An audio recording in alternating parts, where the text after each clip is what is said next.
बिहार विधानसभा चुनाव के चुनावी नतीजे सामने आने के साथ ही ईवीएम पर सवाल खड़े होने लगे थे। अब उसको लेकर एक बड़ी खबर सामने आ रही है। बिहार के मुख्य निर्वाचन पदाधिकारी ने एक बड़ा बयान दिया है। हम आपको सुनवाएंगे कि आखिरकार एच.एस. श्रीनिवासन ने क्या कुछ कहा है, लेकिन उससे पहले हम आपको बता दें कि चुनाव आयोग अब जिस प्रकार के नतीजे सामने आए हैं उसके बाद अब अगली कार्यवाही में जुट गया है कि क्या कुछ कैसे संपन्न कराया जाएगा। सबसे पहले आप सुनिए बिहार के मुख्य निर्वाचन पदाधिकारी एच.एस. श्रीनिवासन ने क्या कुछ कहा है ईवीएम पर उठाए गए सवालों को लेकर। देखिए ये गलत बात है, क्योंकि हम लोग का जो जितना राउंड होता है वो सबका डाटा अपलोड करना पड़ता है। इनको एक हम लोग का आईटी सिस्टम है, उसमें कुछ समय लग जाता है। आप सोच लीजिए सुबह 8 बजे से हमारा मतगणना शुरू हुआ है, कहीं 51 राउंड तक हम लोग का मतदान हुआ है। वो सबका हम लोग को कंप्यूटर में लोड करने में, ये सब में थोड़ा समय लग जाता है। मैंने मतगणना के एक दिन पूर्व में भी, मतगणना का दिन भी मैं बारंबार जब मीडिया से इंटरेक्ट कर रहा था मैं यही बोल रहा था देर शाम तक चलेगा। ये बात मैं स्पष्ट रूप से बता रहा था और वही हुआ। इसमें कहीं शक का गुंजाइश नहीं है। लेकिन विपक्ष द्वारा ये आरोप लगाया जा रहा है कि तमाम ऐसे जगह पर थी जहाँ पर अनाउंस कर दिया गया था, जीत विक्ट्री अनाउंस कर दी गई थी, उसके बावजूद फिर सर्टिफिकेट नहीं दिया गया और रिकाउंटिंग की गई। This is your word against my word.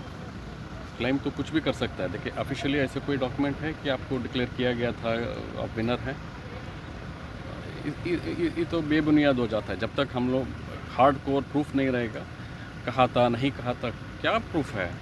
तो वो लोग जो ऐसे क्लेम कर रहा था उन लोग को मैंने हमारा कंप्यूटर में जो रिजल्ट सेक्शन है उसको दिखाया मैंने, उसमें स्पष्ट रूप से उनका कैंडिडेट हारा हुआ है। उसके बाद बोल देंगे नहीं हमको आर.ओ. साहब बोले थे जीत के। एक और सवाल है कि कहा जा रहा है कि रिकाउंटिंग में पक्षपात किया गया है, उनके क्लेम को नहीं माना गया जबकि ये एनडीए के क्लेम को माना गया है, तो ये इस पर क्या कहेंगे। मैं विधानसभा क्षेत्र का नाम नहीं लूँगा। उधर जो दूसरा पार्टी है जो शिकायत कर रहा है उनका कैंडिडेट ईवीएम काउंटिंग में आगे थे। उसके बाद जब पोस्टल बैलेट की गिनती हुआ उसमें उन्होंने हार गए अल्टीमेटली ओवरऑल। तो उसमें रिकाउंटिंग का उन्होंने रिक्वेस्ट किया, रिकाउंटिंग हुआ और वही रिज़ल्ट रह गया। अब ये बताइए कि क्या हम लोग किस पार्टी के लिए फेवर किया है।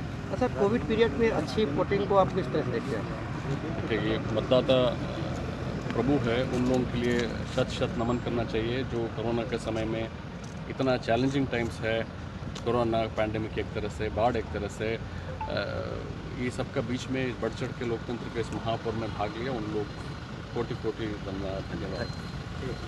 तो अब जो ईवीएम पर सवाल खड़े किए जा रहे थे, एच.एस. श्रीनिवासन जो कि बिहार के मुख्य निर्वाचन पदाधिकारी हैं, उन्होंने स्पष्ट कर दिया है कि जिस प्रकार के बहुमत मिल चुके हैं, जो नतीजे साफ किए जा चुके हैं, उसमें रिकाउंटिंग भी कराई गई है। यानी जो मांग उठाई गई थी उसको भी चुनाव आयोग ने स्वीकार करते हुए दोबारा से गिनती यानी मतदान की गिनती करवाई है। उनमें सबसे मुख्य बात तो यह है कि जो बैलेट पेपर के द्वारा मतदान करवाए गए थे सिर्फ उसी का रिकाउंटिंग के लिए आवाज उठाई गई थी और उसका रिकाउंटिंग करवाया गया है, यानी दोबारा से उनकी गिनती भी करवाई जा चुकी है। यह बहुत ही बिहार चुनाव के मद्देनजर अहम खबर है। जिस प्रकार की खबरें लगातार ईवीएम को लेकर के भी सवाल खड़े हो रहे थे, जगह जगह से प्रदर्शन के दौर भी शुरू है और जो संवाददाता हैं उनके द्वारा हम तक जो खबरें पहुंच रही है उसके अनुसार, लेकिन चुनाव आयोग अपने तरफ से साफ कर चुका है। चुनाव आयोग उठाए जाने वाले प्रत्याशियों की तरफ से या पार्टियों की तरफ से जो मांगे थी लगभग उसको भी पूरा करने की कोशिश की है और मतदान जो बैलेट पेपर से करवाए गए थे उनको भी दोबारा से गिनती करवा दी गई है। और ऐसे में अब देखने वाली बात है कि चुनाव आयोग के द्वारा क्या अगली प्रक्रिया होती है और कब तक बिहार में नए सरकार की गठन की जाती है। फिलहाल इस खबर में इतना ही। आगे की खबरों के लिए बने रहे हमारे साथ। नमस्कार।